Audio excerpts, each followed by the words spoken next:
that's a vibe. She wanna vibe, that's a vibe. Yeah, that's a vibe.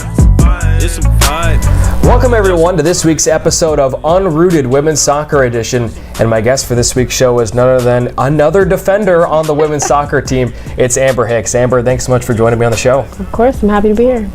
Let's start by getting to know you a little bit better. You joined fellow defender Nina Lee in coming from Sacramento, but you come in as a junior transfer, unlike Nina. She's been here a little bit longer. What made Menlo feel like the place to play soccer for you? Well, you know, when I got here, it was super welcoming when I went on my visit and everything. Everybody was very welcoming, and there was a few people actually from Sacramento. Sydney's also from Sac. She's a defender as well. And me and Nina actually went to high school together, went to the same high school. So, I don't know, it was really welcoming, and I kind of clicked with some of the girls immediately. So that was awesome. So, I don't know, I loved it. How are you liking it still? Now that we're actually into the semester, are you still enjoying it? You know, it's great. You know, we're in season, so everything's going like super quick, and I love it. It's my game, so I'm happy. As I said in the introduction, we've had all defenders so far on the show. It's been everyone playing on the back line except for Kalin, and of course she's the last line of defense. So I guess you guys are kind of like the unsung heroes of the team, am I right? Yeah, we're mighty heroic, actually. Oh yeah, yes, absolutely. Actually, one of our defenders, Kato, I think she's tied up with our forwards on amount of goals. Yeah, tied for goals, so we're pretty solid. Well, the offensive attack on this team is just so diverse. I think I was reading through the numbers. 9 different players now have scored goals in 8 games, and no one has more than 2. Yeah. Defenders included. Now, I'm going to leave this one open-ended for you. What is the strangest thing about you that maybe nobody knows?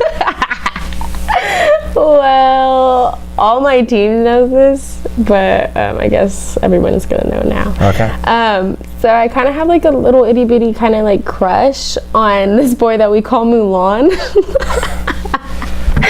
Yeah, so pretty much we call him Mulan, and that's it. Is that code for something? Is Mulan code for someone who goes here, or? All right. Yeah. All right. Well, we're going to let that one go, and we're going to move into some team talk now, so as not to embarrass Amber even further. But Mulan, she's out there for you. Now, the defense has certainly stepped up here over recent weeks, and of course last weekend as well.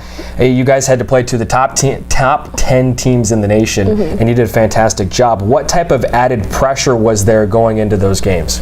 Well, we knew what we had in store for us, so it's like we planned accordingly, and we just had to adjust our game just a little bit. But we focused on not so much the other team and like what they, what they've done thus far, and we focus on our game so much. So yeah, we just adjust to who we're playing. Yeah, I was particularly impressed with the Westmont game, the top 5 team in the nation, and you're allowing just 1 goal and you're forcing a draw. Of course, Kalin was fantastic in the net.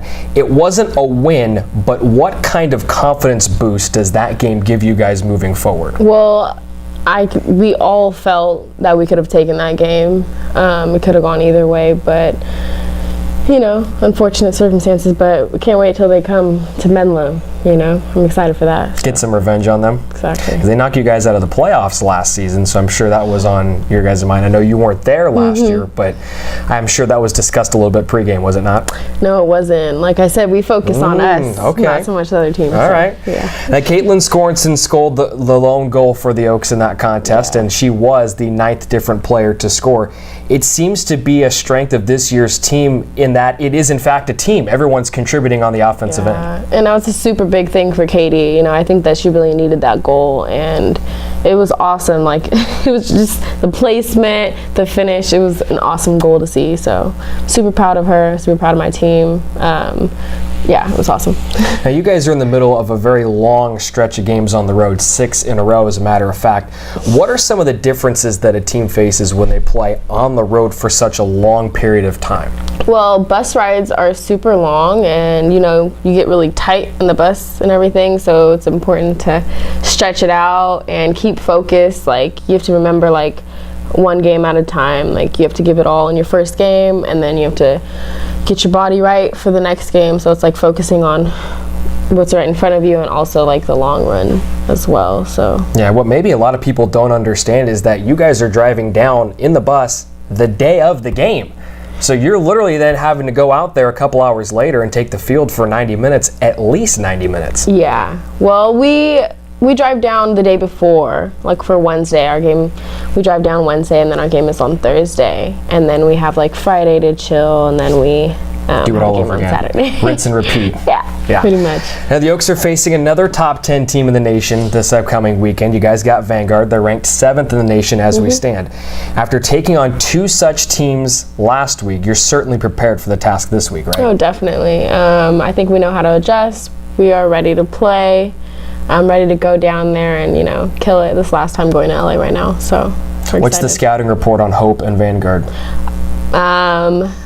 What can you say about the scouting report on Hope and Vanguard? So far there is none right now, it's up in the air. So we're just going to focus on our game, take care of business, and, get it done. All right, Amber, let's get into the final segment of the show. It's called Brownie Bites. I'm going to ask you 3 random off-the-wall questions. All right. Give me your best answer. Okay. Question number 1. Who has the strangest favorite band or artist?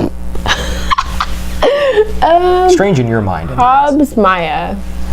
Who is it? Do you know? No, I don't know. You just have a feeling that she's... Oh, yeah. She just likes like a little bit of everything, so I feel like she would pick something random and run with it. So. Yeah. Question number 2. Which teammate is most likely to trip over an untied shoelace? Ashlyn or Mercedes, because they're both just like lanky and just like really long, and I could see them tripping over or something. But not you, of course. No, of course not. No. Question number 3. If you were to pick one teammate as a phone a friend on Who Wants to Be a Millionaire, who are you picking and why? Katie, because she is brilliant, and I'm pretty sure, honestly, anybody now, because we can just look it up on our phone real quick, like, I need this answer. This is true, and you have 30 to 40 seconds, I think, to do it? Yeah, Google, so you can easily find an answer that quickly. Google only needs 5, so we'll be good. Well, you need a phone a friend on Who Wants to Be a Millionaire. Definitely. You will? How early in? Depends on what type of topic, we're on. Politics, probably right away, Sports, probably won't need I was a going to say, phone what friend. area of expertise would you excel in on this? Or like geography, I'd probably do pretty well. Sports, I'd probably do pretty well. Geography? Yeah. What puts that up on the list? I don't know. I know my capitals and states and stuff, and I know continents and stuff. I was going to say international geography. Yeah, that too. I imagine they'd ask something about East Asia or something. Can you get that? What do you want about East Asia? Know. Okay, well, I'm not that good at thinking. It's my job, but I'm not that good at it. Okay, well, maybe next time. Amber, thanks so much for joining me on the show. Of course. And the women's soccer team is in action this week, ladies and gentlemen. They're on the road again, but I promise they're coming home afterwards. I know it's been so long, about a month now that they've been on the road, but 2 more conference matchups for the Oaks. Hope International on Thursday the 28th, and then the 7th ranked team in the nation, Vanguard, on Saturday the 30th. Menlo will then return home finally on October 5th, and they'll begin a 2-game homestand on the 5th and the 7th. That's a Thursday, Saturday, against San Diego Christian and Arizona Christian. We invite you to tune in to next week's show when Amber Hicks will select the next interviewee on Unrooted Women's Soccer Edition. Until then, we'll see you next week. Take care, everyone. Hi. That's a vibe. She wanna vibe. That's a vibe. Yeah. That's a vibe. It's a vibe. And that's a